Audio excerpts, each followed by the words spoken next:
দেশ বিদেশের সকল খবর জেনে নিন মাত্র 1 মিনিটেই। দেশের 23তম রাষ্ট্রপতি হিসেবে শপথ নিলেন মির্জা ফখরুল ইসলাম আলমগীর। শপথ বাক্য পাঠ করান ভারপ্রাপ্ত স্পিকার। নবনির্বাচিত রাষ্ট্রপতির শপথ অনুষ্ঠানে উপস্থিত ছিলেন বিভিন্ন দেশের কূটনীতিক, প্রধান বিচারপতি ও সামরিক বেসামরিক প্রশাসনের কর্মকর্তারা। রাষ্ট্রের সর্বোচ্চ আসনে মির্জা ফখরুল চরম দুর্দিনে মহাপ্রাচীরের মতোই আগলে রেখেছিলেন দলকে। শহীদ রাষ্ট্রপতি জিয়াউর রহমান ও সাবেক প্রধানমন্ত্রী বেগম খালেদা জিয়ার সমাধিতে শ্রদ্ধা জানিয়েছেন নবনির্বাচিত রাষ্ট্রপতি। প্রধানমন্ত্রী তারেক রহমানের নেতৃত্বাধীন মন্ত্রিসভায় যুক্ত হলেন আরও 5 জন। শপথ পড়ালেন নতুন রাষ্ট্রপতি।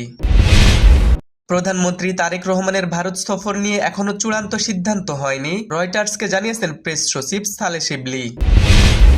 প্রধানমন্ত্রী ভারত সফর করতেই পারেন, তবে সেটি হতে হবে সমতা আর সমমর্যাদার ভিত্তিতে, বলেছেন জামায়াতের আমির শফিকুর রহমান।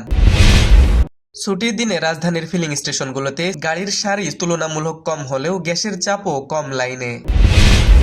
রাজধানীর বাজারে নিত্যপণ্যের দাম ওঠানামা করছে।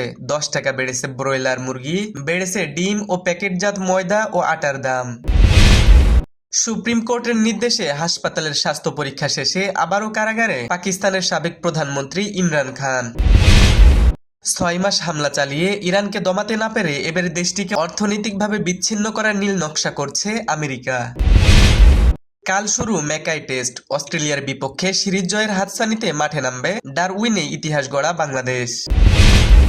বাংলা চলচ্চিত্রের কিংবদন্তি নায়ক রাজ রাজ্জাকের নবম মৃত্যুবার্ষিকী আজ। তাকে হারানোর বেদনা অভিভাবক হারানোর মতো বলেছেন শাকিব খান।